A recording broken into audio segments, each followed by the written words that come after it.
गिरधारी लाल जी के नाम पर जो ट्रस्ट चल रहा है, उनके द्वारा आयोजित किया गया है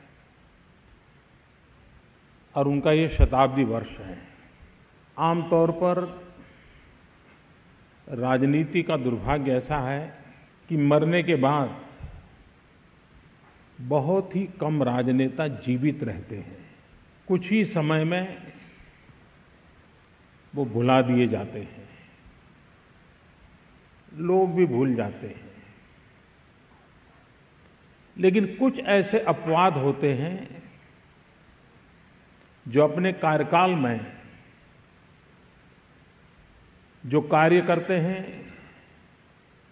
जिस प्रकार का जीवन जीते हैं, जिसके कारण मृत्यु के कई वर्षों के बाद भी वो जीवित रहते हैं। और मैं मानता हूं कि गिरधारी लाल जी उसमें से एक है। इससे पूर्व देख रहा था उनके जीवन की तरफ। वे सार्वजनिक जीवन में देशभक्ति की प्रेरणा से आए थे। वे तब सार्वजनिक जीवन में आए थे जब लेना, पाना, बनना ये दूर दूर तक नजर नहीं आता था। उस समय वो सार्वजनिक जीवन में आए थे और लाहौर की धरती पर आजादी के आंदोलन के साथ अपने को जोड़ा था। विद्यार्थी काल में भी उन्होंने आजादी के लिए कुछ न कुछ करना, इस प्रबल अपने आप को जोड़ दिया था। और बाद में राजनीतिक यात्रा में जीवन का अधिकतम समय उनको सत्ता में रहने का अवसर। देश में 26 बार बजट देने का सौभाग्य शायद ही 2-4 लोगों को भी मिला नहीं है। 26 बार बजट देने के पीछे की 2 बातें साफ होती हैं। एक तो राजनीतिक जीवन में स्वीकृति और स्थिरता, और दूसरी जो दायित्व मिला है उसके प्रति एक्सपर्टाइज एंड समर्पण। तभी जाकर के होता है। अदरवाइज तो लोग आते हैं, जाते हैं, बनते हैं, बदलते हैं, ये रहता है। लेकिन ये मूलभूत बातें जब होती हैं तभी ये संभव होता है। और आज शायद जम्मू कश्मीर में 2 या 3 पीढ़ी ऐसी होगी सार्वजनिक जीवन में जिनको जो गर्व से कहते होंगे कि मुझे गिरधारी लाल जी की उंगली पकड़ करके चलने का सौभाग्य मिला था। मेरे राजनीतिक जीवन को शेप देने का प्रारंभ उन्हीं के हाथों से हुआ था। जैसे अभी गुलाम नबी जी बता रहे थे कि उन्होंने मुझे तैयार किया। ये भी उनकी एक सफलता है कि अपने पीछे एक ऐसे कार्यकर्ताओं की परंपरा तैयार करना जो आगे चल करके राजनीतिक जीवन को आगे बढ़ाएं।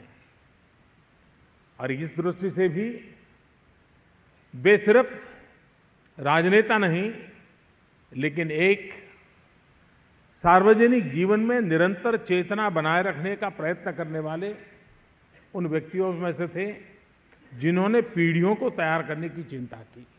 मैं अभी यहाँ आया तो मैंने पहले उनकी प्रदर्शनी का उद्घाटन किया और प्रदर्शनी देख रहा था। एक बात मेरे मन को छू गई उस प्रदर्शनी में, और छू इसलिए गई कि आज के राजनीतिक जीवन में वो नजर नहीं आता है। मैंने उनकी राजनीतिक जीवन यात्रा के जितनी तस्वीरें देखी, उन तस्वीरों में उनके परिवार का एक भी व्यक्ति कहीं नजर नहीं आता है।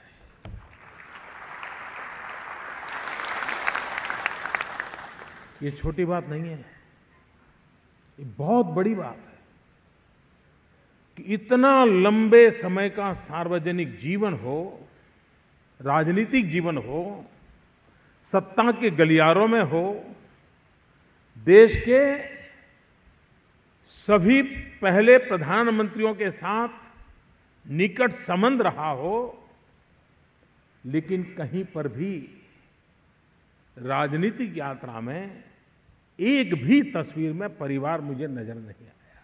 मैं कल्पना कर सकता हूं कि, और ये कठिन काम होता है, सरल नहीं होता है, अपनों की थोड़ी बहुत इच्छा रहती है, लेकिन अपने काम के समय भाई आप अपनी जगह पे, जब घर आऊंगा तब ठीक है। परिवार के जन दिखाई दिए एक तस्वीर में, कब? जब उनकी अंत्येष्टि की यात्रा की तस्वीर है, सिर्फ वहीं परिवारजन दिखाई दे रहे हैं। आज के राजनीतिक जीवन के लिए ये अपने आप में एक संदेश है। कभी कभार लोगों को लगता है कि भाई ये शताब्दी मनाना वगैरह क्या होता है। मैं मानता हूं यही सबसे बड़ा सबक होता है कि जब उनके जीवन को याद करते हैं, जो आज नजर नहीं आता है वो वहां नजर आता है, तो शायद कभी उस प्रकार से जीने की इच्छा कर जाती है, उस प्रकार से कुछ काम करने की इच्छा जग जाती है, वहीं से प्रेरणा मिल जाती है। और उस अर्थ में मैं मानता हूं कि उन्होंने सार्वजनिक जीवन की मर्यादा पल पल किया होगा, हर गतिविधि में इस बात का ध्यान रखा होगा, और तब जाकर के इतने लंबे कार्यकाल में यह संभव हुआ होगा। मुझे और एक बात भी नजर आती है कि डोगरा साहब को व्यक्तियों की परख बड़ी पक्की होगी, ऐसा मुझे लगता है। जैसे उन्होंने गुलाम नबी जी को युवा मोर्चा का अध्यक्ष बना दिया, तो व्यक्तियों की परख बहुत ही अच्छी रहती होगी।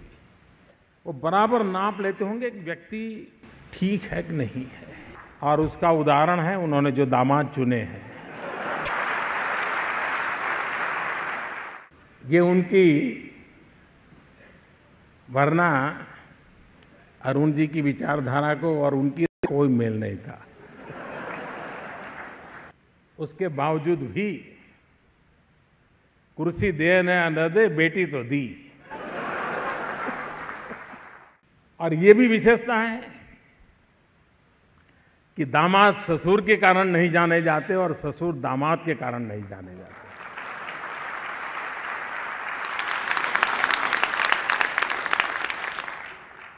वरना इतने साल के सार्वजनिक जीवन में अरुण जी को कभी तो मन कर गया होगा कि ससुर इतने बड़ी जगह पे बैठे, लेकिन उन्होंने भी अपने आप को दूर रखा और उन्होंने भी इनको दूर रखा। आप अपना भाग्य अपने खुद तय कीजिए, मेरा जिम्मा। और आज तो हम जानते हैं दामादों के कारण क्या क्या बातें होती है।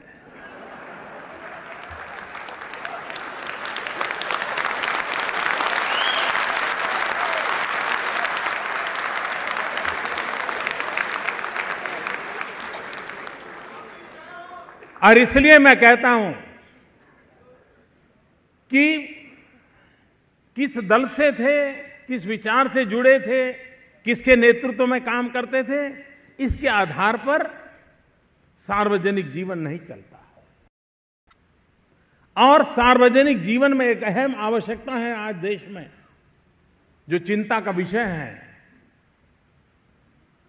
हम हमारी विरासत को बंटने न दें। कभी कभार तो हर कोई सार्वजनिक जीवन का व्यक्ति अपने अपने कालखंड में अपनी अपनी विचारधारा को लेकर के काम करता है, लेकिन वो जीता है देश के लिए, मरता है देश के लिए। हम जो बाद की पीढ़ी के लोग हैं, उनका काम नहीं है कि उनके लिए हम दीवार पैदा करें। हमारे लिए तो वो सभी महापुरुष हैं। उन सभी महापुरुषों ने जिसके लिए देश के लिए काम किया, तो का विषय होना चाहिए। इसमें कभी छुआछूत नहीं होनी चाहिए। वे नेशनल कॉन्फ्रेंस में थे, कांग्रेस में थे, प्रधानमंत्री को आना चाहिए कि नहीं आना चाहिए? सवाल ये नहीं है, आना इसलिए चाहिए अपने जवानी देश के लिए खपाई थी, और इसलिए हमारी विरासतें कभी बंटनी नहीं चाहिए, किसी भी विचार में ना हो। मुझे याद है जब अटल जी की सरकार बनी, पहली बार अटल जी प्रधानमंत्री बने थे,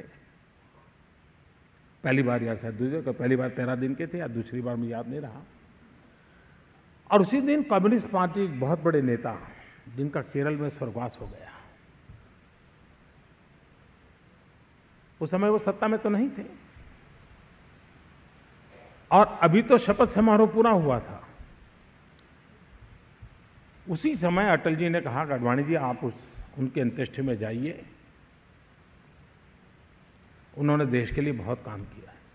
कम्युनिस्ट पार्टी के नेता थे, भारतीय जनता पार्टी के घोर विरोध करने वाली उनकी विचारधारा थी, लेकिन सरकार बनने के दूसरे ही दिन फूल मालाएं पहनने का कार्यक्रम नहीं, आडवाणी जी को वहां भेजा गया था। ये सार्वजनिक जीवन की आवश्यकता होती है। सार्वजनिक जीवन में अब हम यहां मस्ती से बैठे हैं, लेकिन परसों देखना आप कैसा मुकाबला होता है।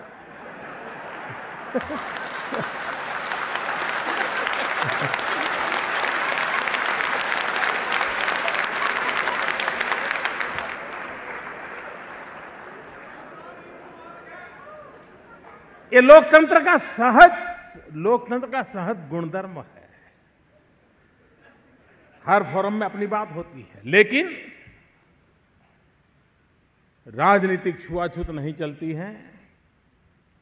देश के लिए जीने मरने वालों के लिए समान भाव होना जरूरी होता है, उनके प्रति समान सम्मान होना जरूरी होता है।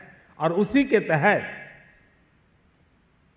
डोगरा जी आज होते तो हमारा विरोध करते, शायद उनके भी करते, लेकिन उनके जीवन को, उनके कार्य को हम गौरव के साथ देखें, उनसे कुछ सीखें, पाए और आगे बढ़े। इसी एक अपेक्षा के साथ हम सब ऐसे महापुरुषों को याद करते रहें, उनसे प्रेरणा लेते रहें। रमजान का पवित्र महीना पूर्णता पर है।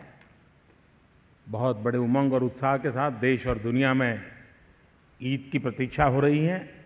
मेरी तरफ से ईद के पावन पर्व के लिए सभी इस परंपरा को मानने वाले महानुभावों को हृदय से बहुत बहुत शुभकामनाएं हैं। बहुत बहुत धन्यवाद। जम्मू कश्मीर के लोग कुछ नहीं चाहते हैं। मैं भी रहा हूं, कांग्रेस में रहा हूं, मैं हिंदुस्तान का होम मिनिस्टर रहा हूं। बड़ी सख्ती करनी पड़े। अगर हमारे जमाने में उनको गुड गवर्नेंस का, अच्छी हुकूमत, अगर उनको न्याय मिला, अगर उनकी तरक्की हुई, अगर उनको करप्शन फ्री एडमिनिस्ट्रेशन मिली, मेरा साथ कैसे दिया?